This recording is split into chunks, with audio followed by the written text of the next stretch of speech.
বাংলাদেশের জনগণ যেই ভদ্রমহিলাকে কার্যত উৎখাত করে তাড়িয়ে দিল, একটা গণহত্যাকারী এক ভদ্রমহিলা, যিনি পরপর 3টে নির্বাচনে ভোট চুরি করে, ভোট লুট করে সরকারে এসেছিলেন, তার দায়টা আমরা ভারতীয়রা কেন নেব, আমাদের সরকার কেন নেবে? একজন রাজনীতিবিদ, এই শেখ হাসিনা নামের ভদ্রমহিলা, তার জন্য আমরা কেন কোটি কোটি বাংলাদেশি মানুষের কাছে কেন আমরা ভারত বিদ্বেষের চাষ করব? আমরা তো এটা করতে পারি না।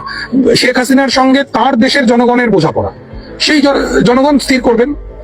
আমরা কেন, মানে এই স্টেকটা, এই দায়টা আমরা কেন নেব?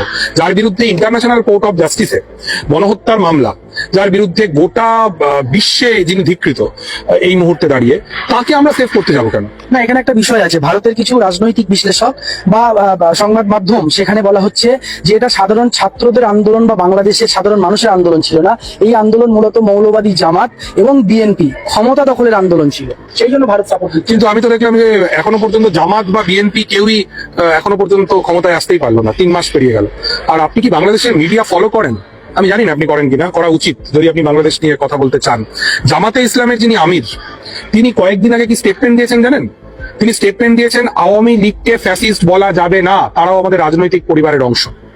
বিএনপি নেতা মির্জা ফখরুল ইসলাম আলমগীর, তিনি বলেছেন আওয়ামী লীগকে নিষিদ্ধ করার আমরা বিরোধিতা করি, আওয়ামী লীগকে নিষিদ্ধ করা যাবে না। তিনি বলেছেন বিএনপি চায় আওয়ামী লীগ নির্বাচনে পার্টিসিপেট করুক। তো আপনি যাদেরকে বলছেন বিএনপি জামাত যারা আসলে ক্ষমতা দখলের চক্রান্ত করতে চায়, আমি তো দেখছি জামাতের যিনি আমির তিনি বলছেন যে আওয়ামী লীগকে ফ্যাসিস্ট বলা যাবে না, বিএনপির যিনি মহাসচিব তিনি বলছেন আওয়ামী লীগ যেন অবশ্যই নির্বাচনে পার্টিসিপেট করে। তাহলে আমার তো এই হিসেবটা মিলছে না। দ্বিতীয় কথা হচ্ছে, বাংলাদেশের মানুষ তারা শেখ হাসিনাকে চাক বা না চাক, তারা বিএনপিকে চাক বা না চাক, তারা কমিউনিস্ট পার্টি বা বামপন্থীদেরকে চাক বা না চাক, আমাদের তাতে কি স্টেক আসে? আমরা কেন পাশের বাড়ির জানলা দিয়ে নাক গলাবো?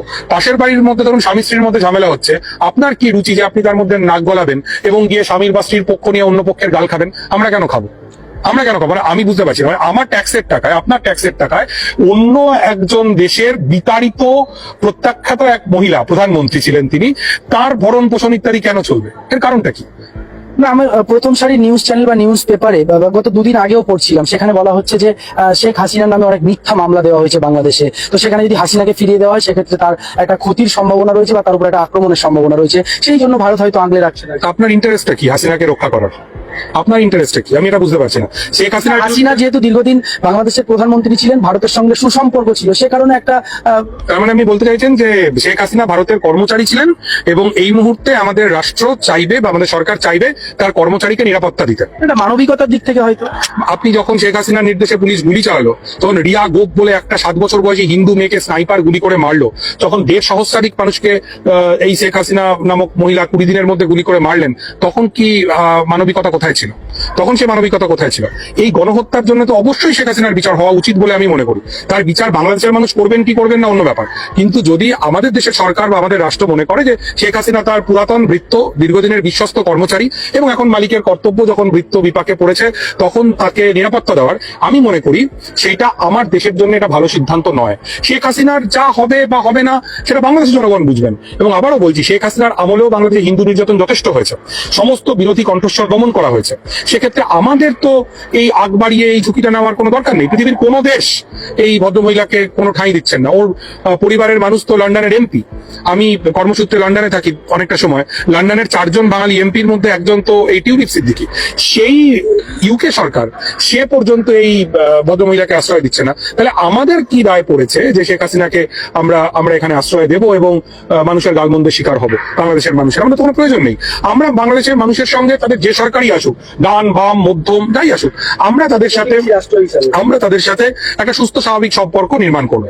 আমি মনে করি বাংলাদেশের মানুষের সঙ্গে আমাদের যে ঐতিহাসিক বন্ধুত্ব ছিল, তার ছেদ ঘটার সবচাইতে বড় কারণ হচ্ছে শেখ হাসিনার প্রতি আমাদের পক্ষপাত।